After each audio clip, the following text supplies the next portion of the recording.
కలిగిస్తే దంపతులు ఏమి చెయ్యాలో కూడా వాళ్ళు చెప్పారు. ఇష్టం వచ్చినట్టుగా బట్టలు చింపుకోవడమో జుట్టు వెరిపోసుకోవడమో కాదండి. ఆనందం ఎక్కువైనప్పుడు ఏం చెయ్యాలి, మనం దేనివల్ల అయితే బతుకుతున్నామో ఆ ధాన్యాల్లో మనం తడవాలి, ధాన్య స్నానం చెయ్యాలి. అది మహాదానందానికి గుర్తు. మనం తినే అన్నం బియ్యం కదా, కాబట్టి ఆ బియ్యమును నెత్తి మీద పోసుకొనుట మనలో కలిగిన మహదానందానికి గుర్తని తలంబ్రాలు ఏర్పాటు చేశారు. తలంబ్రాలు అంటే అర్థం తలపై ప్రాలు బియ్యము, తలపై పోసుకునే బియ్యాన్ని తలంబ్రాలు అని అంటారు. ఆ తలంబ్రాలు మనకి మనం పోసుకుంటే ఎక్కువ పోసుకుంటాం. మన పెద్దవాళ్ళు మన మీద వేస్తే కొద్దిగా వేస్తారు, దానికి అక్షింతలు అని పేరు. ఇది అక్షంతలే అది అక్షింతలే, దీనికి తేడా ఏంటి? మనలో కలిగిన ఆనందానికి ప్రతీక తలంబ్రాలు, మనకి ఆనందం శాశ్వతంగా ఉండేటట్టుగా చేసేవి అక్షతలు. అందువల్ల ఆశీర్వచనం చివరిలో జరుగుతుంది.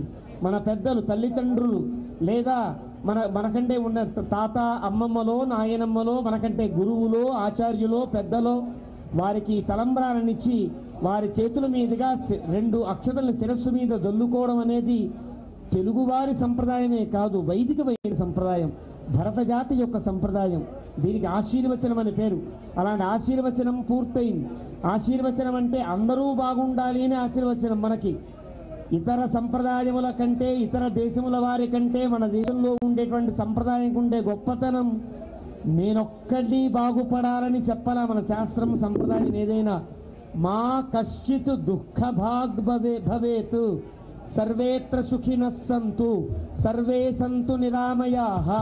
అందరికీ లోకంలో ఉండే ప్రతి మానవాళికి, కేవలం మానవాళికి కాదు, చరాచర జగత్తంతా ఆరోగ్యంగా ఉండాలి, చరాచర జగత్తంతా సుఖంగా ఉండాలి, చరాచర జగత్తంతా బాగుండాలి అని కోరుకునేటువంటి సర్వే జనా సుఖినో భవంతు లోకా సమస్తా సుఖినో భవంతు అనుకునే గొప్ప సంప్రదాయం హైందవ సంప్రదాయం మనది. సనాతనమైన సంప్రదాయం ఇది. సంప్రదాయం ఒక్కటే, అందరూ బాగుండాలని కోరుకునే సంప్రదాయం. ఆ సంప్రదాయానికి గొప్ప ప్రతీక ఆశీర్వచనం అనేది. అలాంటి ఆశీర్వచనం పెద్దల నోటి వెంట వింటే మనకి అది క్షేమదాయకమని ఆశీర్వచనాన్ని చివరిలో ముగిస్తారు. ఎంత వైదిక కర్మ పూర్తి జరిగినా ఆ వైదిక కర్మలో లోపాలన్నీ సరిదిద్దే ఒకే గొప్ప వైదికమైనటువంటి చివరి ముక్తాయింపు పెద్దల ఆశీర్వచనం. ఏ కార్యక్రమమైనా ఆశీర్వచనంతో పూర్తవుతుంది. అలాంటి ఆశీర్వచనం పూర్తయింది. ఇప్పుడు సీతమ్మ తల్లి ఇప్పటిదాకా మన పక్షాన కూర్చుని కళ్యాణం చేసుకున్న తల్లి రాముని యొక్క పక్కకి చేరుతుంది. సీతారాముల కలయిక గొప్ప సౌఖ్యాన్ని గొప్ప మాంగళ్యాన్ని లోకానికి కలిగిస్తుంది. ఇద్దరూ కూడా విడివిడిగా ఉంటే ఏం లేదండి. ఉపాసన ఎప్పుడు కూడా విడివిడి ఉపాసన పనికిరాదు.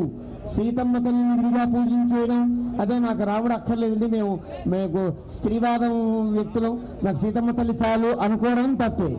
రాముడు ఒక్కడు చాలు అనుకోవడం కూడా తప్పే.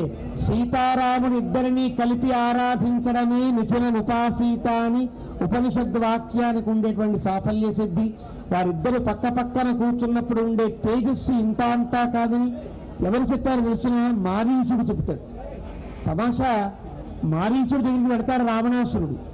వెళ్ళి ఇలాగా పంచవటిలో సీతారామలక్ష్మణులు ఉన్నారట, వారిని మోసగించి సీతను ఎత్తుకొద్దాం అనుకుంటున్నాను, నీ సహాయం కావాలి అని అడిగాడు రావణాసురుడు. మారీచ ద్వీపానికి వెళ్ళి, అంటే ఈనాటి మారిషస్ ప్రాంతానికి వెళ్ళి రావణాసురుడు వెళ్ళి అడిగాడు, నీకేమైనా బుద్ధి ఉందా, బుద్ధి లేదా, రాముడి జోలికి ఎందుకైనా పెడతావు? 12 ఏళ్ల వయసులో రాముడు కొట్టాడని ఒక దెబ్బ ఇంకా గుర్తుంది. ఆ దెబ్బకి జీతంలో పడ్డా. అప్పటి నుంచి అన్ని మానేశా, తినడం మానేశా, తాగడం మానేశా, రామనామ జపం తప్ప వేరేం చేయట్లేదయ్యా. ఆ దెబ్బ ఇంకా నాకు గుర్తుంది, రాముని రూపము గుర్తుంది. ఎవరైనా రథము అని పలకడానికి రా పలికితే నాకు రాముడు గుర్తొస్తాడయ్యా. ఎవరన్నా ఏదో రాము అని రా పలికితే నాకు రాముడు గుర్తొస్తున్నాడు. రా అనే అక్షరం కనిపిస్తే రాముడు గుర్తొస్తున్నాడు. రాముడితో పెట్టుకోవద్దయ్యా. 12 ఏళ్ల పిల్లాడు కొట్టిన దెబ్బ ఇంకా గుర్తుంది అంటే ఇప్పటికో 25 ఏళ్ల వాడు అయ్యాడు. కేవలం రాముడికి పెళ్లి కాకముందు కొట్టాడు. ఆ దెబ్బ ఇంకా ఇంత భయంకరంగా ఉంటే పెళ్ళైన తర్వాత రాముడు కొట్టే దెబ్బ జీవితాంతం ఉంటుంది. జాగ్రత్త. అప్రమేయం హి తత్తేజః యస్య సాధనకాత్మజ. సీతమ్మ తల్లి పక్కన ఉంటే రాముడి యొక్క పరాక్రమం ద్విగుణీకృతం కాదు, కోటి గుణితం అవుతుంది. అలాంటి రాముణ్ణి జోలికి వెళ్ళొద్దని మారీచుడు చెప్పాడు. పాపం బుద్ధిగా విన్నాడు రావణాసురుడు, వెనక్కి వెళ్ళిపోయాడు. వెళ్ళిపోయాక మళ్ళీ శూర్పణఖమ్మ గారు చిన్నగా గోకారు. ఆ గోకిన తర్వాత మళ్ళీ మారీచుడి దగ్గరికి వచ్చి ఎలాగైనా సరే వెళ్లాల్సిందే, మారీచుడిని వెంట పెట్టుకుని వెళ్లాల్సిందే, సీతను తేవాల్సిందే అని పట్టుపట్టాడు రావణాసురుడు. లేకపోతే చంపేస్తాను జాగ్రత్త, మేనమామని అని కూడా చూడను అన్నాడు రావణాసురుడు. అప్పుడు మారీచుడు అన్నాడు, చచ్చేటట్టయితే రాముడి దగ్గరికి వెళ్ళినా చస్తా, నీ చేతిలోనూ చస్తా. నీ చేతిలో చావడం కంటే రాముడి చేతిలో చస్తే పుణ్యమన్నా వస్తుంది. నా వరం రామాత్ నా రావణాత్. రామాదపి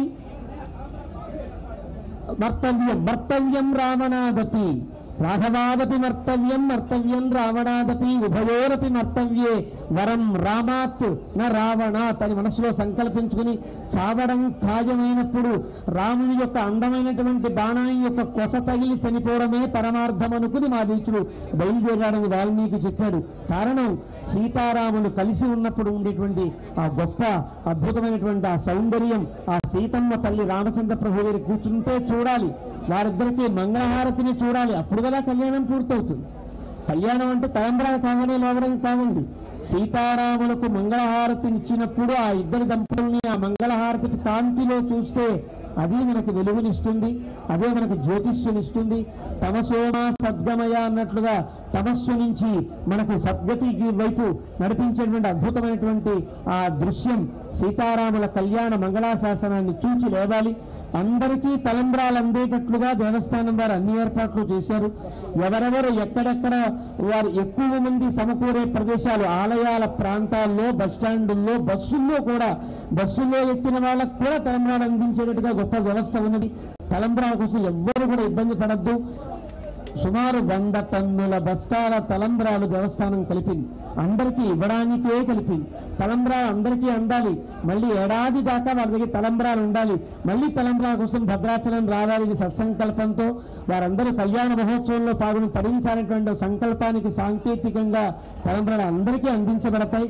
తలంబ్రాలు స్వీకరించి వెళ్ళవలసిందిగా కోరుతున్నాం. సీతారాముల కళ్యాణ హారతిని సేవించి వెళ్ళి భద్రాచల నివాసాయ భద్రాయ పరమాత్మనే జానకీ ప్రాణనాథాయ రామచంద్రాయ మంగళం. శాసన పరైర్మదాచార్య పురోగమై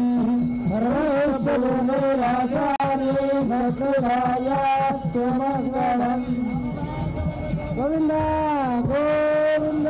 కళ్యాణం వైభవపేతంగా ముగిసింది. శ్రీరామనవమి నాడు సీతారామ కళ్యాణోత్సవం జరిగినట్లుగానే రేపు దశమి నాడు మహాపట్టాభిషేకోత్సవం జరగబోతూ ఉన్నది. వైభవపేతంగా ఈ మండపంలోనే జరిగేటువంటి పట్టాభిషేకోత్సవం చాలా విశేషమైనటువంటిది. రామునికి తప్ప మరెవ్వరికీ జరగనటువంటి గొప్ప సేవ పట్టాభిషేకోత్సవం. వసంత నవరాత్రుల యొక్క ముగింపు సందర్భంగా ఉగాది నుండి శ్రీరామనవమి వరకు ఉండేటువంటి దాన్ని వసంత నవరాత్రులు అంటారు. ఇది పూర్తయిన తర్వాత దశమి నాడు ఈ రామాయణ పారాయణకు ముగింపుగా పట్టాభిషేకోత్సవం జరుగుతుంది. రేపు అందరూ ఆ పట్టాభిషేకంలో పాల్గొని రాముని అనుగ్రహానికి పాత్రలు కావలసిందిగా అందరినీ దేవస్థానం తరఫున ఆహ్వానిస్తున్నాం. చక్రవర్తి తనోజాయ సార్వభౌమాయ మంగళం. భద్రాచల నివాసాయ భద్రాయ పరమాత్మనే జానకీ ప్రాణనాథాయ రామచంద్రాయ మంగళం. మంగళాశాసన పరైర్మదాచార్య పురోగమైః సర్వైశ్చ పూర్వైరాచార్యైః సత్కృతాయాస్తు మంగళం. శ్రీరామ గోవింద గోవింద. జై శ్రీరామ్ జై శ్రీరామ్.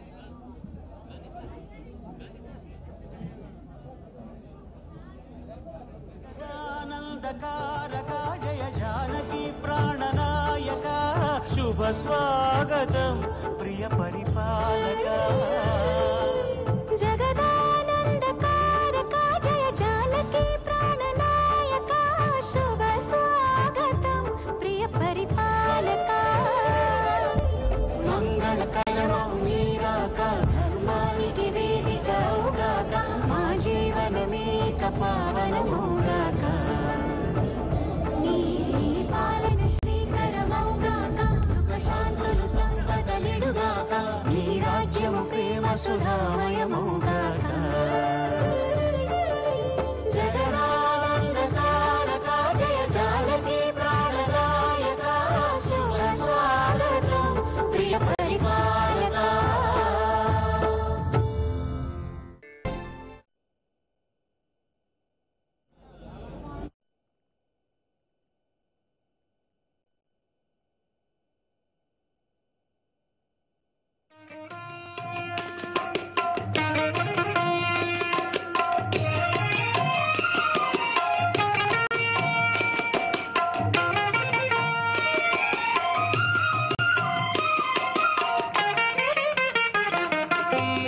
రామచంద్రుడితడు రఘువీరుడు రామచంద్రుడితడు రఘువీరుడు కామిత ఫలములియగలిగే నిందరికి రామచంద్రుడితడు రఘువీరుడు కామిత ఫలములియగలిగే నిందరికి రామచంద్రుడితడు రఘువీరుడు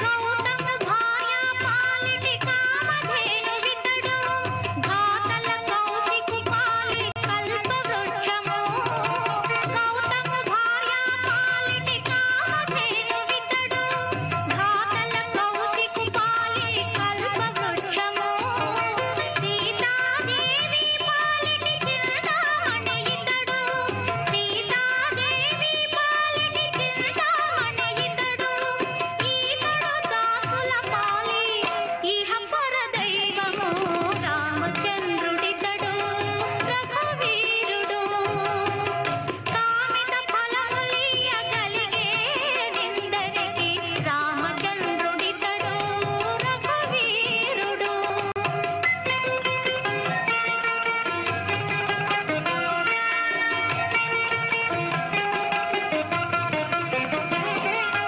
పరగ సుగ్రీవు పాలి పరమ బంధువితడు సరి హనుమంతు పాలి సామ్రాజ్యము పరగ సుగ్రీవు పాలి పరమ బంధువితడు సరి హనుమంతు పాలి సామ్రాజ్యము నిరతి విభీషణ పాలి నిధానము నిరతి విభీషణ పాలి నిధానము గరిమ జనకు పాలి ఘన పారిజాతము రామచంద్రుడితడు రఘువీరుడు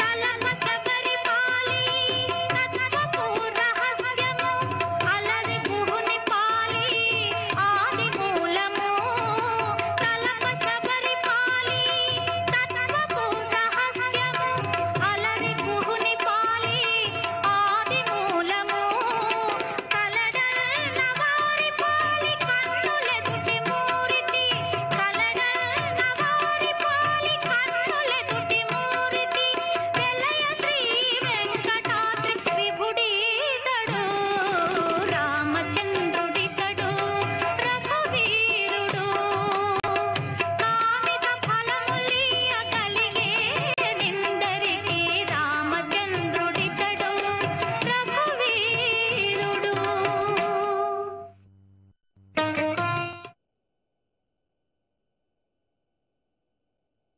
సంకర్పయామి శుభగే త్రైలోక్యం మంగళం గురు రాముండొక్కడుండు వరకు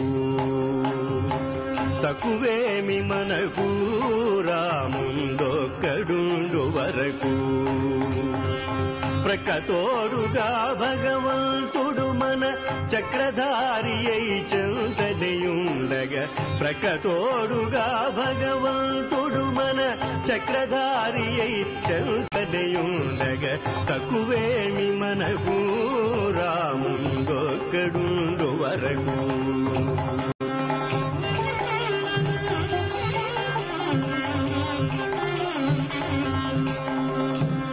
మృత్యు సోమకుని మును చంపిన ఆ మత్స్యమూర్తి మన పక్షమునుండగా తక్కువేమి మనకు రాముండొక్కడుండు వరకు